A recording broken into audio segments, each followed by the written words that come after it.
ਬਜਾਜ ਸਾਹਿਬ ਇਹ ਕੁਛ ਇੱਕ ਲੋਕਾਂ ਵੱਲੋਂ ਆਪਣੇ ਪੇਜਾਂ ਦੇ ਉੱਤੇ ਲਾਈਵ ਹੋ ਕੇ ਕਿਹਾ ਗਿਆ ਕਿ ਐਮਬੈਸੀਜ਼ ਖੁੱਲ ਰਹੀਆਂ ਵਾਕਈ ਖੁੱਲ ਰਹੀਆਂ ਜਾਂ ਸਿਰਫ ਸਪੈਕੂਲੇਸ਼ਨ ਹੈ। 1 ਜੁਲਾਈ ਕੈਨੇਡਾ ਡੇ ਸੀ, ਕਹਿੰਦੇ ਖੁਸ਼ਖਬਰੀ ਕੈਨੇਡਾ ਡੇ ਤੇ ਆ ਗਈ ਵੀ ਵੀਜ਼ਾ ਤੁਸੀਂ ਹੁਣ ਅਪਲਾਈ ਕਰੋ। ਹੁਣ ਵੀਜ਼ਾਸ ਨਹੀਂ ਅਪਲਾਈ ਹੋਣੇ। ਤਾਂ ਜਿਹਨੇ ਯੂਕੇ ਜਾਣਾ ਉਹ ਪਲਾਨ ਕਰ ਸਕਦਾ, ਉਹ ਅਪਲਾਈ ਕਰੇ। ਪਲਾਨ ਤਾਂ ਕੈਨੇਡਾ ਵਾਲਾ ਵੀ ਕਰੇ।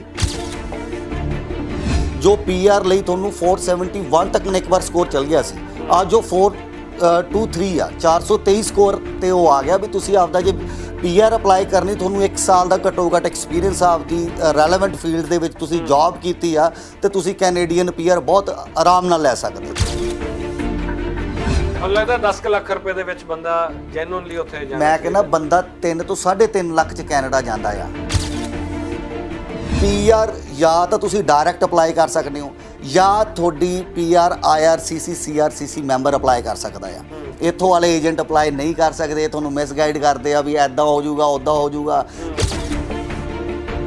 ਸਤਿ ਸ਼੍ਰੀ ਅਕਾਲ, ਡੇਲੀ ਪੋਸਟ ਪੰਜਾਬੀ ਦੇਖ ਰਹੇ ਹੋ ਤੁਸੀਂ। ਮੈਂ ਹਾਂ ਸਿਮਰਨਜੋਤ ਸਿੰਘ ਮੱਕੜ। ਕੈਨੇਡਾ ਦੀਆਂ ਅੰਬੈਸੀਆਂ ਖੁੱਲਣ ਦੀ ਅਫਵਾਹ ਫੈਲੀ ਹੈ, ਕਿੰਨੀ ਕੁ ਸੱਚਾਈ ਹੈ ਜਾਣਨਾ ਬੜਾ ਲਾਜ਼ਮੀ ਹੈ। ਬਹੁਤ ਸਾਰੇ ਏਜੰਟ ਲਾਈਵ ਹੋ ਕੇ ਕਹਿ ਰਹੇ ਹੈ ਕਿ ਕੈਨੇਡਾ ਅੰਬੈਸੀਜ਼ ਖੁੱਲ ਗਈਆਂ ਤੇ ਹੁਣ ਕੈਨੇਡਾ ਨੂੰ ਜਾਣ ਦਾ ਰਾਹ ਪੱਧਰਾ ਹੋ ਗਿਆ। ਹਾਲਾਂਕਿ ਫਲਾਈਟਾਂ ਜਿਹੜੀਆਂ ਜਾ ਰਹੀਆਂ ਹੈ ਉਹ ਸਿਰਫ ਪੀਆਰ ਜਾਂ ਸਿਟੀਜ਼ਨਸ ਵਾਸਤੇ ਜਾ ਰਹੀਆਂ ਹੈ, ਸਟੂਡੈਂਟ ਵਾਸਤੇ ਜਾਂ ਵਿਜ਼ਟਰ ਵੀਜ਼ੇ ਵਾਸਤੇ ਹਾਲੇ ਕੋਈ ਵੀ ਇਨਟੇਕ, ਕੋਈ ਫਲਾਈਟ ਕੈਨੇਡਾ ਵਾਸਤੇ ਨਹੀਂ ਹੈ। ਫਿਰ ਕਿਸ ਬਿਹਾਫ ਦੇ ਉੱਤੇ ਗੱਲਾਂ ਕੀਤੀਆਂ ਜਾ ਰਹੀਆਂ, ਇਸ ਤੇ ਗੱਲਬਾਤ ਕਰਦੇ ਆ। ਸਾਡੇ ਨਾਲ ਮਨਦੀਰ ਬਜਾਜ ਸਾਹਿਬ ਨੇ ਫਲਾਈ ਰਾਈਡ ਤੋਂ। ਬਜਾਜ ਸਾਹਿਬ ਸਵਾਗਤ ਹੈ ਜੀ। ਸਤਿ ਸ਼੍ਰੀ ਅਕਾਲ ਜੀ ਸਾਰਿਆਂ ਨੂੰ, ਥੈਂਕ ਯੂ। ਬਜਾਜ ਸਾਹਿਬ ਇਹ ਕੁਛ ਇੱਕ ਲੋਕਾਂ ਵੱਲੋਂ ਆਪਣੇ ਪੇਜਾਂ ਦੇ ਉੱਤੇ ਲਾਈਵ ਹੋ ਕੇ ਕਿਹਾ ਗਿਆ ਕਿ ਐਮਬੈਸੀਜ਼ ਖੁੱਲ ਰਹੀਆਂ ਵਾਕਈ ਖੁੱਲ ਰਹੀਆਂ ਜਾਂ ਸਿਰਫ ਸਪੈਕੂਲੇਸ਼ਨ ਹੈ। ਦੇਖੋ ਏਜੰਟਸ ਨੇ ਤਾਂ ਇਹ ਗੱਲ ਕਹਿਤੀ ਵੀ ਅੰਬੈਸੀਜ਼ ਖੁੱਲ ਗਈਆਂ ਆ, ਖੁੱਲ ਰਹੀਆਂ ਨਹੀਂ, ਖੁੱਲ ਗਈਆਂ ਆਲਰੇਡੀ। ਉਹ ਕਹਿੰਦੇ ਵੀ ਆ ਜਾਓ ਵੀਜ਼ੇ ਅਪਲਾਈ ਹੋਣ ਲੱਗ ਗਏ। ਲੇਕਿਨ ਉਹ ਚੀਜ਼, ਇਹ ਗੱਲ ਕਲੀਅਰ ਕਰਨੀ ਬਹੁਤ ਜ਼ਰੂਰੀ ਆ। ਜਿਹੜੇ ਸਟੂਡੈਂਟਸ ਦੇ ਅਸੀਂ ਕੋਵਿਡ-19 ਦੀ ਸਿਚੁਏਸ਼ਨ ਤੋਂ ਪਹਿਲਾਂ ਵੀਜ਼ਾਸ ਅਪਲਾਈ ਕੀਤੇ ਸੀ, ਜਿਨ੍ਹਾਂ ਦੇ ਰਿਵਰਟ ਨਹੀਂ ਸੀ ਆਉਂਦੇ ਪਏ, ਜਿਨ੍ਹਾਂ ਦੇ ਬਾਇਓਮੈਟ੍ਰਿਕ ਆਲਰੇਡੀ ਡਨ ਸੀਗੇ, ਸਿਰਫ ਉਹਨਾਂ ਦੇ ਰਿਵਰਟ ਆਉਣੇ ਆ। ਨਵਾਂ ਬੱਚਾ 1 ਤਰੀਕ, ਜਿਵੇਂ 1 ਜੁਲਾਈ ਕੈਨੇਡਾ ਡੇ ਸੀ, ਕਹਿੰਦੇ ਖੁਸ਼ਖਬਰੀ ਕੈਨੇਡਾ ਡੇ ਤੇ ਆ ਗਈ ਵੀ ਵੀਜ਼ਾ ਤੁਸੀਂ ਹੁਣ ਅਪਲਾਈ ਕਰੋ। ਹੁਣ ਵੀਜ਼ਾਸ ਨਹੀਂ ਅਪਲਾਈ ਹੋਣੇ ਕਿਉਂਕਿ ਬਾਇਓਮੈਟ੍ਰਿਕ ਬਹੁਤ ਵੱਡਾ ਸਟੈਪ ਆ। ਬਾਇਓਮੈਟ੍ਰਿਕ ਤੁਸੀਂ ਰਜਿਸਟਰਡ ਕਰਕੇ ਬਾਇਓਮੈਟ੍ਰਿਕ ਦਿੱਤੇ ਬਿਨਾ ਤੁਸੀਂ ਵੀਜ਼ਾ ਅਪਲਾਈ ਨਹੀਂ ਕਰ ਸਕਦੇ। ਤੇ ਜਦੋਂ ਤੱਕ VFS ਗਲੋਬਲ ਨਹੀਂ ਖੁੱਲਿਆ ਉਦੋਂ ਤੱਕ ਤੁਸੀਂ ਬਾਇਓਮੈਟ੍ਰਿਕ ਕਿੱਦਾਂ ਕਰ ਲਓਗੇ? ਨਹੀਂ, ਸਟੇਟਸ ਕੀ ਹੈ ਉਹਦਾ? ਖੁੱਲਿਆ ਨਹੀਂ ਖੁੱਲਿਆ? ਨਹੀਂ ਖੁੱਲਿਆ, ਕਿੰਨੀ ਦਿੱਤੀ ਹੈ? ਹੱਲੇ ਨਹੀਂ ਖੁੱਲਿਆ। ਜਿਹੜੇ ਆਲਰੇਡੀ ਜਿਨ੍ਹਾਂ ਦੇ ਅਪਲਾਈ ਹੋ ਚੁੱਕੇ ਆ, ਜਿਨ੍ਹਾਂ ਦੇ ਅਸੀਂ ਕੋਵਿਡ ਤੋਂ ਪਹਿਲਾਂ ਅਪਲਾਈ ਕੀਤੇ ਸੀ, ਮੰਨ ਲਓ ਫੈਬਰਵਰੀ ਮਾਰਚ 'ਚ ਅਪਲਾਈ ਕੀਤੇ ਸੀ, ਜਿਨ੍ਹਾਂ ਦੇ ਰਿਵਰਟ ਨਹੀਂ ਸੀ ਆਏ, 18 ਮਾਰਚ ਨੂੰ ਅਚਾਨਕ ਕੋਵਿਡ-19 ਕਰਕੇ ਲੋਕਡਾਊਨ ਹੋਇਆ। ਸੋ ਉਸ ਤੋਂ ਪਹਿਲਾਂ ਜਿਨ੍ਹਾਂ ਦੇ ਅਪਲਾਈ ਹੋਏ ਹੋਏ ਸੀ, ਉਹਨਾਂ ਦੀ ਜਿਹੜੀ ਪ੍ਰੋਸੈਸਿੰਗ ਆ ਹੁਣ ਸਟਾਰਟ ਹੋਈ ਆ। 1 ਤਰੀਕ ਤੋਂ ਪ੍ਰੋਸੈਸਿੰਗ ਸਟਾਰਟ ਆ। ਜਿਹੜੇ ਆਉਣ ਵਾਲੇ ਦਿਨਾਂ 'ਚ 10-20 ਮਹੀਨਾ, 1.5 ਮਹੀਨੇ 'ਚ, 2 ਮਹੀਨਿਆਂ 'ਚ ਉਹਨਾਂ ਦੇ ਸਾਨੂੰ ਰਿਵਰਟ ਆਉਣਗੇ। ਅਸੀਂ ਹੱਲੇ ਵੀ ਨਵੇਂ ਬੱਚੇ ਦਾ ਅਪਲਾਈ ਨਹੀਂ ਕਰ ਸਕਦੇ ਅੰਬੈਸੀ ਦੇ ਵਿੱਚ। ਮਤਲਬ ਕਿ ਬਾਇਓਮੈਟ੍ਰਿਕ ਨਹੀਂ ਹੋ ਸਕਦੇ, ਬਾਇਓਮੈਟ੍ਰਿਕ ਨਹੀਂ ਹੋ ਸਕਦੇ ਜਦੋਂ ਤੱਕ VFS ਗਲੋਬਲ ਨਹੀਂ ਖੁੱਲਦਾ। VFS ਗਲੋਬਲ ਖੁੱਲਣ ਦੀ ਹਾਲੇ ਤੱਕ ਕੋਈ ਵੀ ਨੋਟੀਫਿਕੇਸ਼ਨ ਨਹੀਂ। ਮੈਂ ਤੁਹਾਨੂੰ ਅੱਗੇ ਵੀ ਦੱਸਦਾ ਵੀ ਅਸੀਂ ਨੋਟੀਫਿਕੇਸ਼ਨ ਤੋਂ ਇਲਾਵਾ ਗੱਲ ਨਹੀਂ ਕਰਦੇ। ਸੋ ਕਈ ਤਾਂ ਕਹਿ ਰਹੇ ਆ ਵੀ 1 ਅਗਸਤ ਤੋਂ ਟਰੈਵਲ ਸ਼ੁਰੂ ਹੋਣ ਲੱਗਾ ਕੈਨੇਡਾ ਦਾ। ਉਹ ਟਰੈਵਲ ਨਹੀਂ ਸ਼ੁਰੂ ਹੋਣ ਲੱਗਾ, ਉਹਨਾਂ ਨੇ ਟਰੈਵਲ ਬੈਨ ਐਕਸਟੈਂਡ ਕੀਤਾ ਆ 31 ਜੁਲਾਈ ਤੱਕ। ਤੇ ਇਟ ਡਜ਼ਨਟ ਮੀਨ ਵੀ 1 ਅਗਸਤ ਤੋਂ ਟਰੈਵਲ ਬੈਨ ਆ ਜਿਹੜਾ ਸ਼ੁਰੂ ਹੋ ਜਾਊਗਾ। ਤਾਂ ਹੋ ਸਕਦਾ ਉਦੋਂ ਬਾਅਦ ਫਿਰ ਐਕਸਟੈਂਡ ਕਰ ਦੇਣ। ਪਹਿਲਾਂ ਦੇਖੋ ਸਾਡੇ ਮੁਲਕ 'ਚ 21 ਦਿਨ ਕਰਕੇ ਲਾਕਡਾਊਨ ਵਧਾਉਂਦੇ ਰਹੇ, ਰਾਈਟ। ਤਾਂ ਇਹਦਾ ਮਤਲਬ ਹੈ ਕਿ ਜੇ ਟਰੈਵਲ ਬੈਨ ਉਹਨਾਂ ਨੇ ਐਕਸਟੈਂਡ ਕਰਤਾ ਤਾਂ ਫਿਰ ਅੱਗੇ ਵੀ ਐਕਸਟੈਂਡ ਹੋ ਸਕਦਾ। ਦੇਖੋ ਟਰੈਵਲ ਬੈਨ ਜਿਹੜਾ ਆ ਉਹਨਾਂ ਨੇ ਐਕਸਟੈਂਡ ਕੀਤਾ ਹੈ। ਸਾਨੂੰ ਕੋਈ ਪ੍ਰੋਮਿਸ ਨਹੀਂ ਕੀਤਾ ਵੀ 1 ਅਗਸਤ ਤੋਂ ਤੁਸੀਂ ਆਪਦੀਆਂ ਟਿਕਟਸ ਬੁੱਕ ਕਰਵਾ ਲਓ ਜਾਂ ਤੁਹਾਡੇ ਲਈ ਅਸੀਂ ਟਰੈਵਲ ਖੋਲ੍ਹਦੇ ਪਏ ਹਾਂ। ਦੇਖੋ ਇੱਥੋਂ ਵਾਲੇ ਕੰਸਲਟੈਂਟਸ ਦੀ ਉੱਥੋਂ ਦੀ ਗਵਰਨਮੈਂਟ ਨਾਲ ਕੋਈ ਸਾਂਝ ਨਹੀਂ ਹੈਗੀ। ਉਹਨਾਂ ਨੇ, ਮੈਂ ਅੱਗੇ ਵੀ ਕਹਿੰਦਾ, ਉਹਨਾਂ ਨੇ ਕੋਈ ਵੀ ਸਾਡੇ ਤੋਂ ਕੋਈ ਵੀ ਉਹਨਾਂ ਨੇ ਆਪਦਾ ਡਿਸੀਜ਼ਨ ਲੈਣਾ ਸੀ ਕਦੋਂ ਉਹਨਾਂ ਨੇ ਟਰੈਵਲ ਖੋਲ੍ਹਣਾ, ਕਦੋਂ VFS ਗਲੋਬਲ ਇੰਡੀਆ 'ਚ ਖੁੱਲ੍ਹਣੇ ਆ, ਕਦੋਂ ਅੰਬੈਸੀਜ਼ ਖੁੱਲ੍ਹਣੇ ਆ, ਉਹਨਾਂ ਨੇ ਸਾਡੇ ਨਾਲ ਡਿਸਕਸ ਨਹੀਂ ਕਰਨਾ ਯਾਰ। ਉਹਨਾਂ ਨੇ ਇੱਕਦਮ ਆਪਦੀ ਮਰਜ਼ੀ ਨਾਲ ਹੀ ਬੰਦ ਕੀਤਾ ਸੀ। ਉਹਨਾਂ ਨੇ ਆਪਦੀ ਮਰਜ਼ੀ ਨਾਲ ਜੋ ਕਰੋਨਾ ਸਿਚੁਏਸ਼ਨ ਆ ਇਹਨੂੰ ਮੱਦੇ ਨਜ਼ਰ ਰੱਖਦੇ ਹੋਏ ਹੀ ਖੋਲ੍ਹਣਾ ਆ। ਕੋਈ ਵੀ ਪ੍ਰੈਡਿਕਸ਼ਨ ਕਰਨੀ ਵੀ ਅੰਬੈਸੀ ਕਦੋਂ ਖੁੱਲ੍ਹੇਗੀ, ਟਰੈਵਲ ਕਦੋਂ ਖੁੱਲ੍ਹੇਗਾ, ਉਹ ਬਿਲਕੁਲ ਗਲਤ ਆ। ਉਹ ਬੱਚਿਆਂ ਨੂੰ ਮਿਸਗਾਈਡ ਕਰਨ ਵਾਲੀ ਗੱਲ ਆ। ਉਹ ਤਾਂ ਐ ਜਿਵੇਂ ਕੈਨੇਡਾ ਨਾਨਕੇ ਹੁੰਦੇ ਆ, ਬਿਨਾਂ ਪੁੱਛੇ ਉੱਥੇ ਬਿਆਨ ਲਾਤਾ ਵੀ ਮਾਮੇ ਨੇ ਤਾਂ ਮੰਨ ਹੀ ਲੈਣੀ ਹੈ ਸਾਡੀ। ਦੇਖੋ ਇੱਕ ਜਦੋਂ ਤੁਹਾਨੂੰ ਵੱਡਾ ਬ੍ਰਾਂਡ ਆ ਕੋਈ ਸਾਡੀ ਇੰਡਸਟਰੀ 'ਚ ਕੋਈ ਵੱਡਾ ਬ੍ਰਾਂਡ ਆ ਜਾਂ ਕੋਈ ਵੀ ਤੁਹਾਨੂੰ ਜ਼ਿਆਦਾ ਲੋਕ ਸੁਣਦੇ ਆ, ਤੁਹਾਡੀ ਰਿਸਪੌਂਸਿਬਿਲਿਟੀ ਉਸ ਚੀਜ਼ ਨਾਲ ਵੱਧਦੀ ਆ। ਉੱਥੇ ਮੈਂ ਸੁਜੈਸਟ ਕਰਦਾ ਵੀ ਆਪਾਂ ਨੂੰ ਮਿਸਗਾਈਡ ਕਰਨ ਵਾਲਾ ਕੋਈ ਵੀ ਬਿਆਨ ਹੈ ਜਾਂ ਨਹੀਂ ਦੇਣਾ ਚਾਹੀਦਾ ਜਿਹਦੇ ਨਾਲ ਬੱਚੇ ਮਿਸਗਾਈਡ ਹੋਣ। ਹੁਣ ਸਿੰਪਲ ਜਿਹਾ ਸਵਾਲ ਹੈ, ਜਿਹਨੇ ਕੈਨੇਡਾ ਜਾਣਾ ਹੈ, ਮਿਸਾਲ ਦੇ ਤੌਰ ਤੇ ਮੈਂ ਜਾਣਾ ਹੈ, ਲੇਕਿਨ ਮੈਂ ਇਦੋਂ ਪਹਿਲਾਂ ਨਾ ਆਇਲਸ ਕੀਤੀ ਹੈ, ਨਾ ਮੇਰਾ ਕੋਈ, ਮੈਂ ਬਿਲਕੁਲ ਰॉ ਨਵਾਂ ਬੰਦਾ ਤੁਹਾਡੇ ਕੋਲੇ +2 ਤੋਂ ਬਾਅਦ ਆਉਣਾ, ਤਾਂ ਅੱਜ ਦਾ ਸਟੇਟਸ ਕੀ ਹੈ ਜੀ? ਅੱਜ ਦਾ ਸਟੇਟਸ ਇਹ ਹੈ, ਤੁਸੀਂ ਆਪਣੇ ਦੇਖੋ ਅੱਜ ਆਪਾਂ ਵੀਜ਼ਾ ਅਪਲਾਈ ਕਰਦੇ ਹਾਂ, ਵੀਜ਼ਾ ਲੈਣ ਦੇ ਦਰਮਿਆਨ ਜੋ ਇੱਕ ਸਪੇਸ ਆ, ਮੰਨ ਲਓ ਟਾਈਮ ਸਪੇਸ ਆ, 1.5 ਮਹੀਨਾ 2 ਮਹੀਨੇ ਕਿਸੇ ਜੋ ਲੱਗਦੇ ਆ, ਅਸੀਂ ਉਹਨੂੰ ਕਵਰ ਕਰ ਸਕਦੇ ਹਾਂ। ਅੱਜ ਦੀ ਡੇਟ 'ਚ ਅਸੀਂ ਆਪਦੀ ਕੈਨੇਡਾ ਜਾਣ ਦੀ ਤਿਆਰੀ ਕਰ ਸਕਦੇ ਹਾਂ। ਲਾਈਕ ਅਸੀਂ ਐਡਮਿਸ਼ਨ ਲੈ ਸਕਦੇ ਹਾਂ, ਜੋ ਡਾਕੂਮੈਂਟੇਸ਼ਨ ਸਾਨੂੰ ਵੀਜ਼ਾ ਲਈ ਚਾਹੀਦੀ ਆ ਉਹ ਅਸੀਂ ਕੰਪਲੀਟ ਕਰ ਸਕਦੇ ਹਾਂ। ਲੇਕਿਨ ਵੀਜ਼ਾ ਅਪਲਾਈ ਉਦੋਂ ਹੋਊਗਾ ਜਾਂ ਵੀਜ਼ਾ ਉਦੋਂ ਮਿਲੂਗਾ ਜਦੋਂ ਅੰਬੈਸੀਜ਼ ਜਾਂ BFS ਗਲੋਬਲ ਖੁੱਲਣਗੇ। ਉੱਥੋਂ ਦੀ ਸਰਕਾਰ ਨੇ ਕੋਈ ਇਹਦੇ ਬਾਰੇ ਅਧਿਕਾਰਕ ਬਿਆਨ ਦਿੱਤਾ ਜੀ? ਨਾ ਜੀ, ਹਲੇ ਤੱਕ ਉੱਥੋਂ ਦੀ ਸਰਕਾਰ ਦਾ ਕੋਈ ਬਿਆਨ ਨਹੀਂ ਆਉਂਦੀ। ਉੱਥੋਂ ਦੀ ਸਰਕਾਰ ਦਾ ਸਿਰਫ ਇੱਕ ਬਿਆਨ ਆਇਆ ਆ ਵੀ 1 ਜੁਲਾਈ ਤੋਂ ਅਸੀਂ, ਜਿਹੜਾ ਮੈਂ ਤੁਹਾਨੂੰ ਪਹਿਲਾਂ ਦੱਸਿਆ ਹੈ, ਐਗਜ਼ਿਸਟਿੰਗ ਜੋ ਸਟੂਡੈਂਟਸ ਦੇ ਜਾਂ ਟੂਰਿਸਟ ਦੇ ਜਾਂ ਜੋ ਵੀ ਵੀਜ਼ਾਸ ਅਪਲਾਈ ਨੇ ਉਹਨਾਂ ਤੇ ਅਸੀਂ ਕੰਮ ਕਰਾਂਗੇ, ਜਾਂ ਜਿਹੜੇ ਬੱਚਿਆਂ ਦੇ ਆਲਰੇਡੀ ਬਾਇਓਮੈਟ੍ਰਿਕ ਹੋ ਸਕਦੇ ਆਨਲਾਈਨ ਵੀਜ਼ਾਸ ਅਪਲਾਈ ਕਰ ਸਕਦੇ ਜਿਨ੍ਹਾਂ ਦੇ ਰਿਫਿਊਜ਼ਲਸ ਨੇ। ਮੇਰੇ ਖਿਆਲ ਆਇਲਸ ਵੀ ਬੰਦ ਹੈ, ਉਹਦੇ ਬਾਰੇ ਵੀ ਕੋਈ ਅਜੇ ਤੱਕ ਕਿਹਾ ਨਹੀਂ ਗਿਆ ਕਿ ਕਦੋਂ ਸ਼ੁਰੂ ਹੋ ਸਕਦੀ, ਕਦੋਂ? ਉਹਦੇ ਬਾਰੇ ਵੀ ਹਲੇ ਤੱਕ ਕੋਈ ਨੋਟੀਫਿਕੇਸ਼ਨ ਨਹੀਂ, ਆਇਲਸ ਕਦੋਂ ਸ਼ੁਰੂ ਹੁੰਦੀ ਕਦੋਂ ਨਹੀਂ ਸ਼ੁਰੂ ਹੁੰਦੀ, ਕਿਉਂਕਿ ਜਿਹੜੇ ਆਇਲਸ ਸੈਂਟਰ ਨੇ ਉਹ ਸਾਰੇ ਬੰਦ ਨੇ, ਟ੍ਰੇਨਿੰਗ ਸੈਂਟਰ ਵੀ ਬੰਦ ਨੇ, ਐਗਜ਼ਾਮ ਸੈਂਟਰ ਵੀ ਬੰਦ ਨੇ, ਐਗਜ਼ਾਮਸ ਵੀ ਨਹੀਂ ਹੋ ਰਹੇ। ਯੂਕੇ ਜਾ ਸਕਦੇ ਬਹੁਤ ਆ ਰਿਹਾ, ਯੂਕੇ ਵਾਲੇ ਜਿਹੜੇ ਲੋਕ ਕਹਿ ਰਹੇ ਕਿ ਯੂਕੇ ਤੁਸੀਂ ਜਾ ਸਕਦੇ ਹੋ, ਫਲਾਈਟਸ ਵੀ ਚੱਲ ਰਹੀਆਂ, ਲੰਡਨ ਦੀ ਫਲਾਈਟ ਕਹਿ ਰਹੇ ਚੱਲ ਰਹੀ, ਇਹ ਸੱਚ ਹੈ? ਨਹੀਂ, ਯੂਕੇ ਦਾ ਵੀ ਹਲੇ ਜਿਹੜਾ ਬਾਰਡਰ ਨੇ ਉਹ ਨਹੀਂ ਓਪਨ ਹੋਏ। ਯੂਕੇ ਦੀ ਸਿਰਫ ਅੰਬੈਸੀ ਓਪਨ ਹੋਈ ਹੈ, ਉਹ ਵੀ 6 ਜੁਲਾਈ ਤੋਂ ਓਪਨ ਆ, ਜਿੰਦੇ ਤੁਸੀਂ ਆਪਦਾ ਵੀਜ਼ਾ ਅਪਲਾਈ ਕਰ ਸਕਦੇ ਹੋ, ਜਿੰਦੇ ਜੇ ਤੁਸੀਂ ਆਪਦੇ ਐਡਮਿਸ਼ਨ ਲੈ ਲਈ, ਸਾਰੇ ਆਪਣੇ ਜੋ ਤੁਹਾਡੀਆਂ 40 ਪੁਆਇੰਟਸ ਨੇ ਜੇ ਤੁਸੀਂ ਕੰਪਲੀਟ ਕਰ ਲਏ ਆ, ਜਾਂ ਤੁਸੀਂ ਆਪਦਾ ਜੋ ਵੀ ਰਿਕੁਆਇਰਮੈਂਟਸ ਨੇ ਉਹਦਾ ਤੁਸੀਂ ਫੋਲ ਕਰ ਗਏ ਤਾਂ ਤੁਸੀਂ ਆਪਦਾ ਯੂਕੇ ਦਾ ਵੀਜ਼ਾ ਅਪਲਾਈ ਕਰ ਸਕਦੇ ਆ। ਲੇਕਿਨ ਟਰੈਵਲ ਕਦੋਂ ਕਰੋਗੇ ਉਹਦੇ ਲਈ ਹਲੇ ਕੋਈ ਸ਼ੋਰਿਟੀ ਨਹੀਂ ਹੈਗੀ। ਤਾਂ ਜਿਹਨੇ ਯੂਕੇ ਜਾਣਾ ਉਹ ਪਲਾਨ ਕਰ ਸਕਦਾ, ਉਹ ਅਪਲਾਈ ਕਰੇ। ਪਲਾਨ ਤਾਂ ਕੈਨੇਡਾ ਵਾਲਾ ਵੀ ਕਰੇ। ਦੇਖੋ ਆਖਿਰਕਾਰ ਤਾਂ ਇਹ ਚੀਜ਼ ਖੁੱਲਣੀ ਹੈ ਨਾ ਜੀ, ਜੇ ਉਹਨਾਂ ਨੇ 1 ਤਰੀਕ ਤੋਂ ਐਗਜ਼ਿਸਟਿੰਗ ਕਲਾਇੰਟ ਕਸਟਮਰਸ ਦਾ ਕੰਮ ਕਰਨਾ ਸ਼ੁਰੂ ਕੀਤਾ ਆ ਤੇ that is a positive sign, right? ਤੇ ਪੋਜ਼ਿਟਿਵ ਆਪਾਂ ਨੂੰ, ਜੇ ਆਪਾਂ ਪੋਜ਼ਿਟਿਵ ਸਾਈਨਸ ਲੈ ਕੇ ਚੱਲੀਏ, ਉਮੀਦ ਤੇ ਦੁਨੀਆ ਖੜੀ ਆ। ਮੈਂ ਤੁਹਾਨੂੰ ਇਹ ਕਹਿੰਦਾ ਉਮੀਦ ਆ ਵੀ ਜਲਦੀ ਖੁੱਲ ਜੇਗੀ, ਪਰ ਇੱਕ ਪਾਰਟਿਕੂਲਰ ਡੇਟ ਤੁਹਾਨੂੰ ਪ੍ਰੋਮਿਸ ਕਰਨਾ, ਉਹ ਤੁਹਾਨੂੰ ਮਿਸਗਾਈਡ ਕਰਨਾ ਹੋਊਗਾ। ਝੂਠ ਨਹੀਂ ਬੋਲਿਆ ਜਾ ਰਿਹਾ, ਝੂਠ ਨਹੀਂ ਬੋਲਿਆ, ਖੁੱਲ ਜੂ ਜਾਂ 1 ਤਰੀਕ ਨੂੰ ਪਰ ਖੁੱਲੇਗੀ ਜਲਦੀ ਜ਼ਰੂਰ। ਜਾਂ ਇਹ ਕਿਹਾ ਜਾ ਰਿਹਾ ਕਿ ਕਈ 에ਅਰਲਾਈਨਾਂ ਨੇ ਤਾਂ ਟਿਕਟਾਂ ਬੁੱਕ ਕਰਨੀਆਂ ਸ਼ੁਰੂ ਕਰਤੀਆਂ। ਨਹੀਂ ਨਹੀਂ ਨਹੀਂ, ਸੋ ਹਲੇ ਤੱਕ ਟਰੈਵਲ ਬੈਨ ਜਿਹੜਾ ਹੈ ਉਹ ਐਕਸਟੈਂਡ ਹੋਇਆ ਹੈ, ਟਰੈਵਲ ਬੈਨ ਹਲੇ ਹਟਿਆ ਨਹੀਂ ਹੈ। ਪਰ ਕੀ ਇਹ ਤੁਹਾਨੂੰ ਨਹੀਂ ਲੱਗਦਾ ਕਿ ਜਿਹਨੇ ਕੈਨੇਡਾ ਦੀ ਪਲੈਨਿੰਗ ਕੀਤੀ ਸੀ, ਹੁਣ ਯੂਕੇ ਵੀ ਉਹਦੇ ਵਾਸਤੇ ਆਪਸ਼ਨ ਹੋ ਗਿਆ, ਕਿ ਉਹਨੂੰ ਲੱਗਦਾ ਕਿ ਸ਼ਾਇਦ ਕੈਨੇਡਾ ਜਾ ਹੀ ਨਾ ਸਕਾਂਗੇ? ਦੇਖੋ ਕੈਨੇਡਾ ਤੇ ਯੂਕੇ ਦੇ ਸਿਨੈਰੀਓ 'ਚ ਬਹੁਤ ਜ਼ਿਆਦਾ ਡਿਫਰੈਂਸ ਆ। ਦੇਖੋ ਮੈਂ ਅੱਗੇ ਵੀ ਕਹਿੰਦਾ ਵੀ ਸਟੂਡੈਂਟ ਨੂੰ ਇਹ ਵੇਖਣਾ ਚਾਹੀਦਾ ਵੀ ਤੁਹਾਡੇ ਰੈਲੇਵੈਂਟ ਕਿਹੜਾ, ਜੋ ਤੁਸੀਂ ਪੜ੍ਹਾਈ ਕਰਨ ਜਾਣੀ ਆ ਉਹ ਕਿਹੜੀ ਕੰਟਰੀ ਦੇ ਵਿੱਚ ਕੋਰਸਿਸ ਤੁਹਾਡੇ ਲਈ ਜ਼ਿਆਦਾ ਬੈਟਰ ਨੇ, degree, bachelor degree, master degrees ਕਿਹੜੀ ਕੰਟਰੀ 'ਚ ਤੁਹਾਡੇ ਲਈ ਜ਼ਿਆਦਾ ਬੈਟਰ ਨੇ, ਜਾਂ ਉਹ ਪੜ੍ਹਾਈ ਕਰਕੇ ਓਪਰਚੁਨਿਟੀਜ਼ ਕਿਹੜੀ ਕੰਟਰੀ 'ਚ ਜ਼ਿਆਦਾ ਬੈਟਰ ਨੇ। ਇਹ ਨਹੀਂ ਵੀ ਅੱਜ ਕੈਨੇਡਾ ਨਹੀਂ ਚੱਲਦਾ ਚਲੋ ਆਪਾਂ ਯੂਕੇ ਨੂੰ ਮੂਵ ਕਰ ਲਈਏ, ਯੂਕੇ ਨਹੀਂ ਚੱਲਦਾ ਆਪਾਂ US ਨੂੰ ਕਰ ਲਈਏ, ਇਹ ਚੀਜ਼ ਮੈਟਰ ਨਹੀਂ। ਆਪਣੇ ਕਰੀਅਰ ਨੂੰ ਤਰੀਕੇ ਨਾਲ ਦੇਖ ਕੇ ਤੁਹਾਨੂੰ ਅਪਲਾਈ ਕਰਨਾ ਚਾਹੀਦਾ ਹੈ। ਤੁਹਾਨੂੰ ਲੱਗਦਾ ਹੈ ਕਿ ਜੋ ਹਾਲਾਤ ਹੁਣ ਬਣੇ ਨੇ, ਜੋ ਕੋਵਿਡ ਕਰਕੇ ਸਾਡਾ ਸਿਹਤ ਸਿਸਟਮ ਐਕਸਪੋਜ਼ ਹੋਇਆ, ਹੈਲਥ ਸਿਸਟਮ ਸਾਡਾ, ਲੋਕ ਹੁਣ ਇੱਥੇ ਰਹਿਣਾ ਪਸੰਦ ਨਹੀਂ ਕਰਨਗੇ? ਪਹਿਲਾਂ ਵੀ ਅਸੀਂ ਵੱਡੀ ਗਿਣਤੀ ਜਾ ਰਹੇ ਸੀ, PRs ਵੀ ਲੋਕ ਹੁਣ ਬਹੁਤ ਜ਼ਿਆਦਾ ਆਏ ਕਰਨਗੇ। ਦੇਖੋ ਜਿਹੜਾ ਕਰੋਨਾ ਕਰਕੇ ਹੈਲਥ ਸਿਸਟਮ ਐਕਸਪੋਜ਼ ਕਈ ਕੰਟਰੀਜ਼ ਦਾ ਹੋਇਆ, ਯੂਰਪ ਦਾ ਬਹੁਤ ਹੋਇਆ, US ਦਾ ਬਹੁਤ ਹੋਇਆ। ਜੇ ਆਪਾਂ ਇੰਡੀਆ ਦੀ ਗੱਲ ਕਰੀਏ, ਇੰਡੀਆ ਦਾ ਵੀ ਹੋਇਆ। ਉਹਦਾ ਇੱਕ ਕਾਰਨ ਆ ਵੀ ਆਪਣੀ ਪੋਪੂਲੇਸ਼ਨ ਵੀ ਜ਼ਿਆਦਾ ਆ, ਬਟ ਸਾਰਿਆਂ ਨਾਲ ਜ਼ਿਆਦਾ ਇੰਪੈਕਟ ਮੈਂ ਸਮਝਣਾ ਉਹ ਪਿਆ ਹੈ ਕੰਮਕਾਰ ਤੇ। ਬੜੇ ਲੋਕ ਨੇ ਜੋ ਆਪਣੀ ਜੌਬਸ ਤੋਂ ਜਿਨ੍ਹਾਂ ਨੇ ਹੱਥ ਧੋਤਾ, ਜੋ ਘਰੇ ਅੱਜ ਦੀ ਡੇਟ ਬੈਠੇ ਆ, ਪਰ ਉਹਨਾਂ ਨੂੰ ਘਬਰਾਉਣ ਦੀ ਲੋੜ ਨਹੀਂ। ਕੈਨੇਡੀਅਨ ਗਵਰਨਮੈਂਟ ਨੇ ਜੋ PR ਲਈ ਤੁਹਾਨੂੰ 471 ਤੱਕ ਇੱਕ ਵਾਰ ਸਕੋਰ ਚੱਲ ਗਿਆ ਸੀ, ਅੱਜ ਉਹ 423 ਆ, 423 ਸਕੋਰ ਤੇ ਉਹ ਆ ਗਿਆ ਵੀ ਤੁਸੀਂ ਆਪਦਾ ਜੇ PR ਅਪਲਾਈ ਕਰਨੀ, ਤੁਹਾਨੂੰ 1 ਸਾਲ ਦਾ ਘੱਟੋ ਘੱਟ ਐਕਸਪੀਰੀਅੰਸ ਆਪਦੀ ਰੈਲੇਵੈਂਟ ਫੀਲਡ ਦੇ ਵਿੱਚ ਤੁਸੀਂ ਜੌਬ ਕੀਤੀ ਆ ਤੇ ਤੁਸੀਂ ਕੈਨੇਡੀਅਨ PR ਬਹੁਤ ਆਰਾਮ ਨਾਲ ਲੈ ਸਕਦੇ। 778 ਆਉਂਦੇ ਨਹੀਂ ਨਾ ਜੀ। 778 ਬੈਂਡ ਦੀ ਰਿਕੁਆਇਰਮੈਂਟ ਉਦੋਂ ਸੀ ਨਾ ਜਦੋਂ ਪੁਆਇੰਟਸ ਕੰਪਲੀਟ ਕਰਨ ਲਈ 471 ਪੁਆਇੰਟਸ ਕੰਪਲੀਟ ਕਰਨੇ ਪੈਂਦੇ ਸੀ, ਜਦ ਅੱਜ ਪੁਆਇੰਟ ਸੀ 423, 24, 26 ਨੇ, ਤੇ ਉਹਦੇ ਲਈ ਬੈਂਡ ਰਿਕੁਆਇਰਮੈਂਟ ਤਾਂ ਉਨੀ ਘਟ ਗਈ ਨਾ ਜੀ। ਕਿੰਨਾ ਲੰਮਾ ਰਹਿਣਗੇ, ਕਿੰਨਾ ਲੰਮਾ ਸਮਾਂ ਇਹ ਚੱਲਣਗੇ ਬਜਾਏ 423, 25? ਸਹੀ ਜੋ ਐਕਚੁਅਲੀ ਕੀ ਹੈ, ਰਿਕੁਆਇਰਮੈਂਟ 778 ਨਹੀਂ ਹੈਗੀ, ਰਿਕੁਆਇਰਮੈਂਟ 6 ਚ ਆ PR ਲਈ। ਉਹ ਅਸੀਂ ਆਪਣੇ ਪੁਆਇੰਟਸ ਪੂਰੇ ਕਰਨ ਲਈ ਸਾਨੂੰ 778 ਸਕੋਰ ਕਰਨਾ ਪੈਂਦਾ ਆ। ਤਾਂ ਹੋਰ ਕੋਈ ਹੱਲ ਨਹੀਂ ਹੁੰਦਾ? ਪੁਆਇੰਟਸ ਇਧਰੋਂ ਉਧਰੋਂ ਕਿਤੋਂ ਹੋਰ ਨਹੀਂ ਦੇਖੋ ਮਿਲਦੇ? ਪੁਆਇੰਟਸ ਕਾਫੀ ਚੀਜ਼ ਦੇ ਨੇ, ਤੁਹਾਡੀ ਏਜ ਦੇ ਪੁਆਇੰਟ ਨੇ, ਤੁਹਾਡੀ ਕੁਆਲੀਫਿਕੇਸ਼ਨ ਦੇ ਨੇ, ਤੁਹਾਡੇ ਐਕਸਪੀਰੀਅੰਸ ਦੇ ਨੇ। ਉਹਨਾਂ ਨੂੰ ਕੰਪਲੀਟ ਕਰਨ ਲਈ ਤੁਹਾਨੂੰ 777 471 ਤੱਕ ਪਹੁੰਚਣ ਲਈ ਜ਼ਰੂਰੀ ਸੀ, ਜੋ ਕਿ ਅੱਜ ਬੈਂਡ ਰਿਕੁਆਇਰਮੈਂਟ, ਜੇ ਤੁਹਾਡੇ ਕੋਲ ਬੈਂਡ ਨਹੀਂ ਲਏ ਜਾਂਦੇ, ਬਾਕੀ ਚੀਜ਼ਾਂ ਤੁਸੀਂ ਪਰਫੈਕਟ ਆ ਤੇ ਤੁਸੀਂ ਆਪਣੇ ਪੁਆਇੰਟਸ ਕੰਪਲੀਟ ਕਰਨੇ, ਤੁਸੀਂ ਆਇਲਸ ਦੇ ਬੈਂਡ ਕੰਪਲੀਟ ਨਹੀਂ ਕਰਨੇ। ਇੱਥੋਂ ਵਾਲੇ ਦੇਖੋ ਪੀਆਰ ਜਾਂ ਤਾਂ ਤੁਸੀਂ ਡਾਇਰੈਕਟ ਅਪਲਾਈ ਕਰ ਸਕਦੇ ਹੋ, ਜਾਂ ਤੁਹਾਡੀ ਪੀਆਰ ਆਈਆਰਸੀਸੀ ਸੀਆਰਸੀਸੀ ਮੈਂਬਰ ਅਪਲਾਈ ਕਰ ਸਕਦਾ ਆ।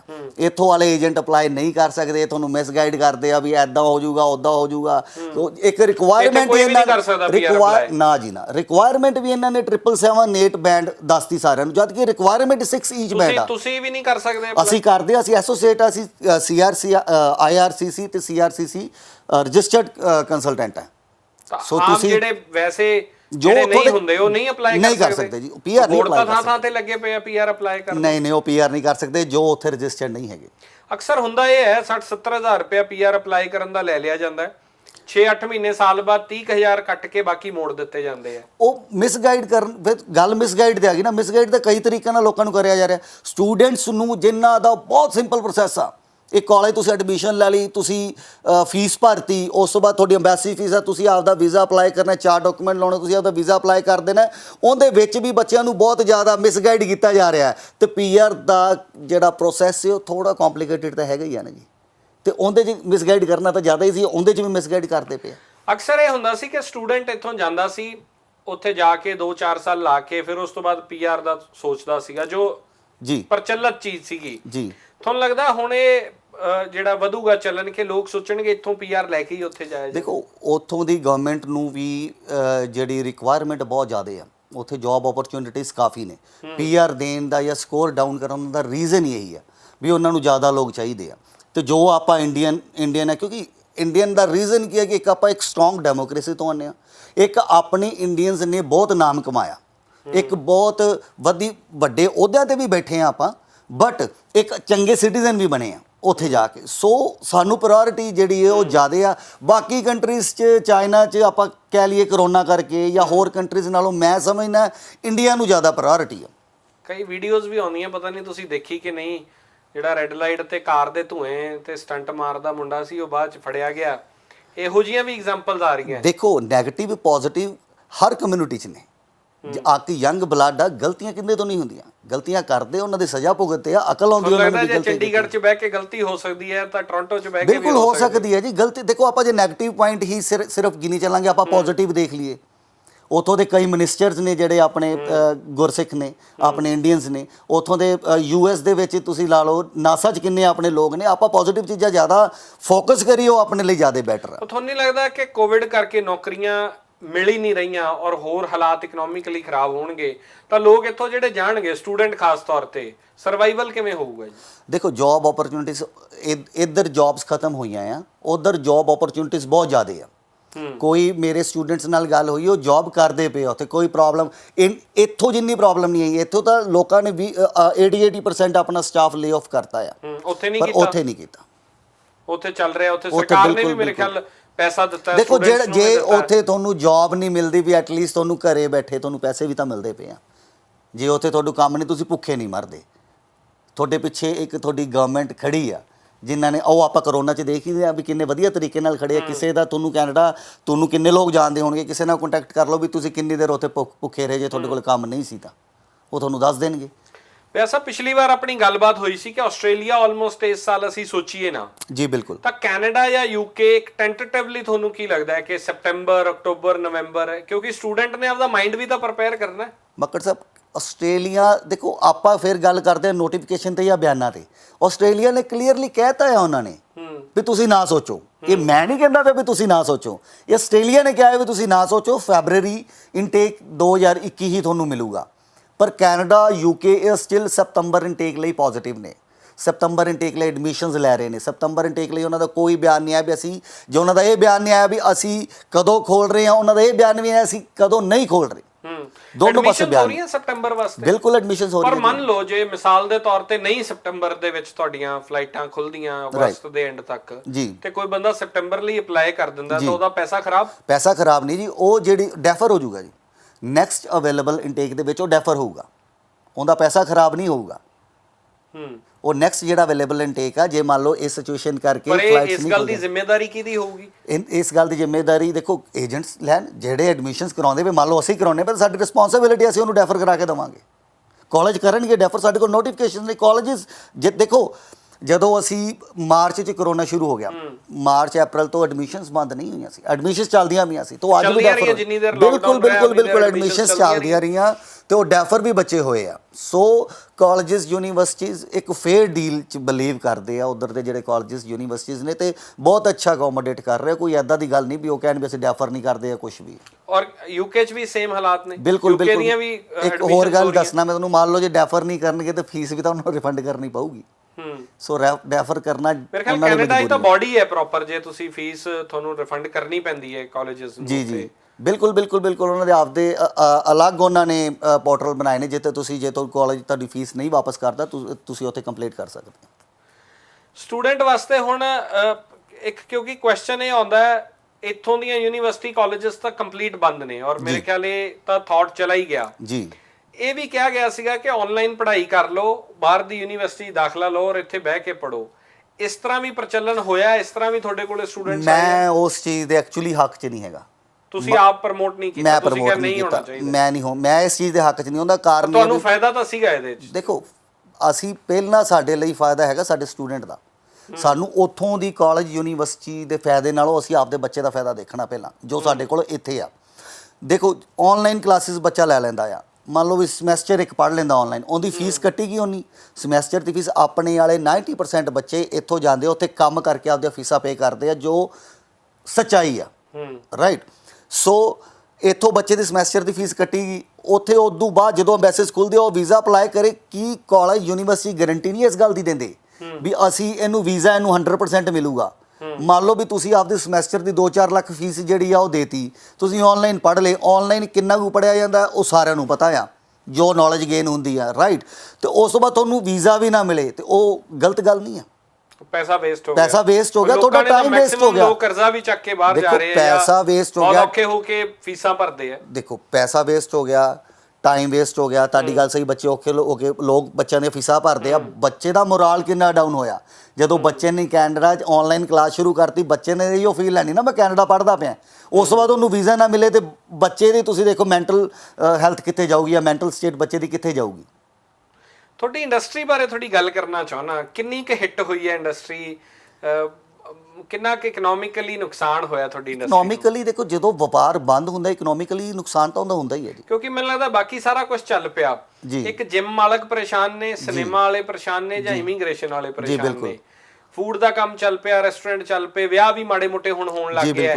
ਕਾਰਾਂ ਦੀ ਵਿਕਰੀ ਤਾਂ ਮੈਂ ਅਖਬਾਰ 'ਚ ਪੜ੍ਹ ਰਿਹਾ ਸੀ 3 ਗੁਣਾ ਵੱਧ ਗਈ ਹੈ। ਲੋਕਾਂ ਕੋਲ ਪੈਸਾ ਨਹੀਂ ਹੈ ਪਰ 3 ਗੁਣਾ ਕਾਰਾਂ ਵੱਧ ਵਿਕ ਰਹੀਆਂ। ਪਰ ਤੁਹਾਡੀ ਇੰਡਸਟਰੀ ਤੇ ਬਹੁਤ ਵੱਡਾ ਹਿੱਟ ਹੈ। ਦੇਖੋ ਬਿਲਕੁਲ ਇੰਡਸਟਰੀ ਤੇ ਬਿਲਕੁਲ ਹਿੱਟ ਆ, ਬਟ ਅਸੀਂ ਮਜਬੂਰ ਹੈ।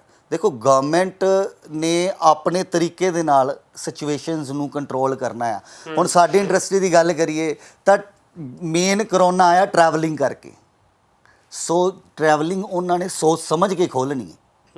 ਸੋ ਮੈਂ ਇਸ ਚੀਜ਼ ਗਵਰਨਮੈਂਟ ਦੇ ਨਾਲ ਆ, ਮੈਂ ਗਵਰਨਮੈਂਟ ਤੋਂ ਅਗੇਂਸਟ ਨਹੀਂ। ਹਾਂ ਨੁਕਸਾਨ ਬਹੁਤ ਵੱਡਾ, ਨੁਕਸਾਨ ਨਹੀਂ ਕਵਰ ਹੋਣਾ, ਪਰ ਮੈਂ ਸਮਝਦਾ ਜਾਨਣਾ ਜ਼ਿਆਦਾ ਜ਼ਰੂਰੀ ਹੈ। ਲੇਟ ਹੋ ਰਿਹਾ ਤਾਂ ਕੋਈ ਗੱਲ ਨਹੀਂ, ਲੇਟ ਹੋ ਰਿਹਾ ਨੁਕਸਾਨ ਤਾਂ ਹੈਗਾ ਯਾਰ। ਅਸੀਂ ਵੀ ਚਾਹੁੰਦੇ ਹਾਂ ਵੀ ਜਲਦੀ ਖੋਲ ਜਾਏ, ਅਸੀਂ ਚਾਹੁੰਦੇ ਹਾਂ ਵੀ ਸਿਚੁਏਸ਼ਨ ਕੰਟਰੋਲ ਜਲਦੀ ਹੋ ਜਾਏ।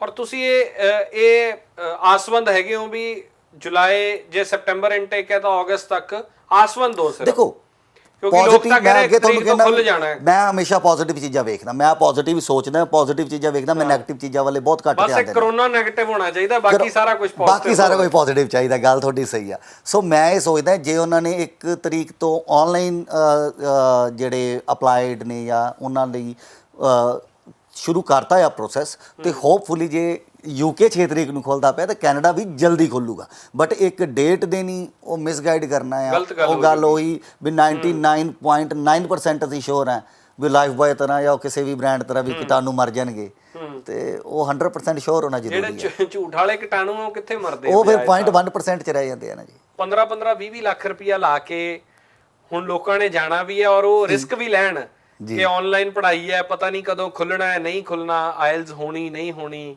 ਕੋਈ ਡੂਓਲਿੰਗੋ ਦਾ ਕਹਿ ਰਹੇ ਸੀਗੇ, ਬਾਅਦ 'ਚ ਪਤਾ ਲੱਗਿਆ ਉਹ ਵੀ ਗੱਲ 'ਚ ਕੋਈ ਤੰਤ ਨਹੀਂ ਸੀਗਾ।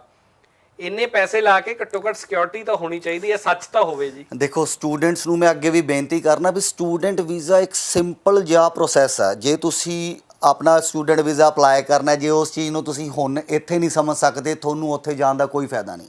ਉੱਥੇ ਜਾ ਕੇ ਤੁਸੀਂ SIN ਨੰਬਰ ਲੈਣਾ, ਤੁਸੀਂ ਵਰਕ ਕਰਨਾ, ਤੁਸੀਂ ਉੱਥੇ PR ਲੈਣੀ, ਉਸ ਤੋਂ ਬਾਅਦ ਸਿਟੀਜ਼ਨਸ਼ਿਪ ਲੈਣੀ, ਇਹ ਸਟੈਪ ਥੋੜ੍ਹੇ ਜ਼ਿਆਦਾ ਡਿਫਿਕਲਟ ਆ। ਸਟੂਡੈਂਟ ਵੀਜ਼ਾ ਤਾਂ ਬਹੁਤ ਈਜ਼ੀ ਚੀਜ਼ ਆ। ਤੁਸੀਂ ਇੱਕ ਕਾਲਜ ਐਡਮਿਸ਼ਨ ਲਈ ਕਾਲਜ ਦੀ ਫੀਸ ਭਰੀ, ਅੰਬੈਸੀ ਫੀਸ ਭਰੀ, ਤੁਸੀਂ ਵੀਜ਼ਾ ਅਪਲਾਈ ਕਰਤਾ, ਫਿਰ ਤੁਸੀਂ ਪੈਕੇਜ ਕਿਉਂ ਲੈਣਾ? ਤੁਸੀਂ ਪੈਕੇਜ 'ਚੋਂ ਆਫਟਰ ਵੀਜ਼ਾ ਕਰਕੇ 15 ਲੱਖ ਰੁਪਈਆ ਏਜੰਟ ਨੂੰ ਕਿਉਂ ਦੇਣਾ? ਆਪਦੀ ਪ੍ਰੋਫਾਈਲ ਤੇ, ਤੁਹਾਡੀ ਪ੍ਰੋਫਾਈਲ ਤੇ ਤੁਹਾਡਾ ਵੀਜ਼ਾ ਲੱਗਣਾ, ਤੁਹਾਡਾ ਹੀ ਸਾਰਾ ਕੁਛ ਆ। ਉਹੀ ਫੀਸ ਤੁਹਾਨੂੰ ਭਰ ਕੇ ਐਟਲੀਸਟ ਉੱਥੇ ਜਾਣਾ ਪੈਣਾ ਐਟ ਲਾਸਟ, ਤੇ ਤੁਸੀਂ ਉਸੇ ਚੀਜ਼ ਦਾ 5 ਲੱਖ ਰੁਪਏ ਆਪਦੇ ਏਜੰਟ ਨੂੰ ਐਕਸਟਰਾ ਕਿਉਂ ਦੇਣੇ? ਤਾਂ ਹੈ ਨਾ ਵੀ ਸਾਰੇ ਪੈਸੇ ਵੀਜ਼ਾ ਲੱਗਣ ਤੋਂ ਬਾਅਦ ਹੈ। ਤੇ ਸਾਰੇ ਪੈਸੇ ਵੀਜ਼ਾ ਲੱਗਣ ਤੋਂ ਸਾਲ ਬਾਅਦ ਨਹੀਂ ਨੇ, ਸਾਰੇ ਪੈਸੇ ਟਰੈਵਲ ਕਰਨ ਤੋਂ ਪਹਿਲਾਂ ਨੇ।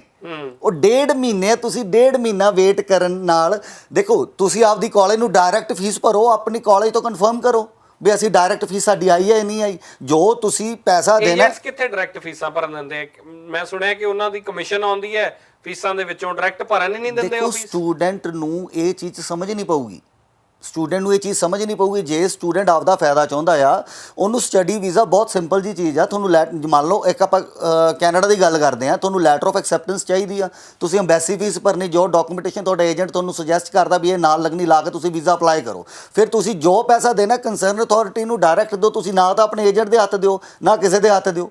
ਤੁਸੀਂ ਆਫਟਰ ਵੀਜ਼ਾ ਦੇ ਚੱਕਰਾਂ 'ਚ ਤੁਸੀਂ 5 ਲੱਖ ਰੁਪਈਆ ਏਜੰਟ ਨੂੰ ਐਕਸਟਰਾ ਦੇ ਦਿੰਦੇ ਆ, ਸਿਰਫ 1 ਮਹੀਨੇ ਦੀ ਵੇਟ ਕਰਕੇ। ਤੁਹਾਨੂੰ ਲੱਗਦਾ 10 ਲੱਖ ਰੁਪਏ ਦੇ ਵਿੱਚ ਬੰਦਾ ਜੈਨੂਇਨਲੀ ਉੱਥੇ ਜਾਣਾ? ਮੈਂ ਕਹਿੰਦਾ ਬੰਦਾ 3 ਤੋਂ 3.5 ਲੱਖ 'ਚ ਕੈਨੇਡਾ ਜਾਂਦਾ ਆ ਸਟੂਡੈਂਟ ਵੀਜ਼ਾ ਤੇ। ਅਸੀਂ ਭੇਜਦੇ ਹਾਂ, ਅਸੀਂ ਅੱਜ ਦੇ ਨਹੀਂ, ਕੋਈ ਅੱਜ ਲੋਕਡਾਊਨ ਹੋ ਗਿਆ ਤੇ ਕੋਈ ਰੂਲਸ ਚੇਂਜ ਹੋ ਗਏ, ਲੋਕਡਾਊਨ ਹੋ ਗਿਆ, ਕਾਲਜਿਸ ਨੇ ਸਮਾਂ ਆਪਦੀਆਂ ਫੀਸਾਂ ਘਟਾਤੀਆਂ ਤੇ ਸਕਾਲਰਸ਼ਿਪ ਵਧਾਤੀਆਂ ਵੀ ਤੁਸੀਂ ਸਾਡੇ ਕੋਲੇ ਆਓ, ਅਸੀਂ ਤੁਹਾਨੂੰ, ਤੁਹਾਡੇ ਨੰਬਰ ਚੰਗੇ, ਅਸੀਂ ਤੁਹਾਨੂੰ ਸਕਾਲਰਸ਼ਿਪ ਦੇਵਾਂਗੇ। ਜਿਹੜਾ ਬੱਚਾ 3.5 ਲੱਖ ਜਾਂਦਾ ਸੀ ਉਹਨੂੰ 2.5 ਲੱਖ ਤੇ ਆ ਗਿਆ ਆ। ਜੇ ਤੁਹਾਡੇ ਨੰਬਰ ਚੰਗੇ, ਜੇ ਤੁਹਾਨੂੰ ਲੱਖ ਰੁਪਏ ਸਕਾਲਰਸ਼ਿਪ ਮਿਲਦੀ ਹੈ ਤਾਂ ਫਿਰ ਤੁਹਾਡਾ 2.5 ਲੱਖ ਹੀ ਲੱਗਣਾ।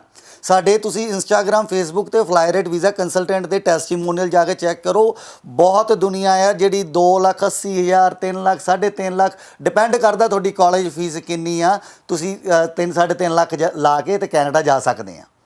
ਉਹਦੇ ਲਈ ਕੋਈ 10-15 ਲੱਖ ਦੀ ਲੋੜ ਨਹੀਂ। 10-15 ਲੱਖ ਦੀ ਲੋੜ ਉਹਨਾਂ ਨੂੰ ਆ ਜਿਹੜੇ ਆਫਟਰ ਵੀਜ਼ਾ ਕਰਦੇ ਆ ਤੇ 5-7 ਲੱਖ ਰੁਪਏ ਤੁਹਾਡੇ ਏਜੰਟ ਦੀ ਜੇਬ 'ਚ ਜਾਂਦਾ। ਇਹ ਨਹੀਂ ਵੀ ਮੈਂ ਕੋਲੋਂ ਪੈਸੇ ਲਾ ਕੇ ਇਹਨਾਂ ਨੂੰ ਭੇਜਦਾ, ਜਾਂ ਮੈਂ ਆਪਦੀ ਜੇਬ 'ਚੋਂ ਪੈਸੇ ਲਾ ਕੇ, ਤੁਹਾਡਾ ਖਰਚਾ ਮੰਨ ਲਓ 10 ਲੱਖ ਤੇ 7.5 6.5 ਮੈਂ ਜੇਬ 'ਚੋਂ ਲਾਉਂਗਾ, 3.5 ਤੁਹਾਡੇ ਨਾ, ਐਕਚੁਅਲ ਖਰਚਾ 3.5-4 ਲੱਖ ਆ ਤੇ ਉਹਦਾ ਹੀ ਤੁਸੀਂ ਅੱਗੇ 10 ਲੱਖ ਏਜੰਟ ਨੂੰ ਦੇਣਾ ਆ, ਤੇ ਉਹਦਾ ਹੀ 15 ਲੱਖ ਵੀ ਦੇ ਦਿੰਦੇ ਆ। ਉਹ ਤਾਂ ਡਿਪੈਂਡ ਕਰਦਾ ਏਜੰਟ ਤੇ ਵੀ ਤੁਹਾਡੇ ਕੋਲ ਕਿੰਨਾ ਕਰ ਲੈਂਦਾ ਉਹ।